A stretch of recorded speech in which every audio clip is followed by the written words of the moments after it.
Hello, সবাইকে জানাই শুভ জামাই ষষ্ঠী। জামাই ষষ্ঠীর দিন আমি সকাল, সকাল স্নানটা করে নিয়েছিলাম। কারণ আমার মনে হয় স্নানটাই আমার কাছে বড় কাজ। তারপরে দেখো এখানে ব্রাশ করে নিলাম। এখানে দিদা, মা, মাসি মিলে চা-টা খাচ্ছে, গল্প করছে। আর আমি একটু মিষ্টি, ২ টো বিস্কুট খেয়ে নিয়েছিলাম। আর এখানে দেখো জামাই ষষ্ঠীর তোড়জোড় শুরু হয়ে গেছে। ফল-টল কাটা। আর আমি দেখো সুন্দর করে রেডি হয়ে গেছি। আমি আর আমার বর এখানে রেডি হয়ে বসে আছি। তারপর মা জামাইকে জামাই ষষ্ঠী দেওয়া শুরু করলো এখানে।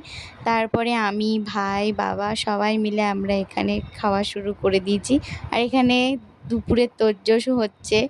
আর আমরা খেয়ে দিয়ে একটু ছাদের দিকে গিয়েছিলাম, ভেবেছিলাম একটু বসবো। কিন্তু ছাদে গিয়ে দেখি এত পরিমাণে রোদ, আমরা বেশিক্ষণ থাকতেই পারিনি। দেখো চলে এসেছিলাম, এসে ঘরে বসেছিলাম। আর এখানে দেখো দুপুরের মেনু তৈরি হয়ে গেছে।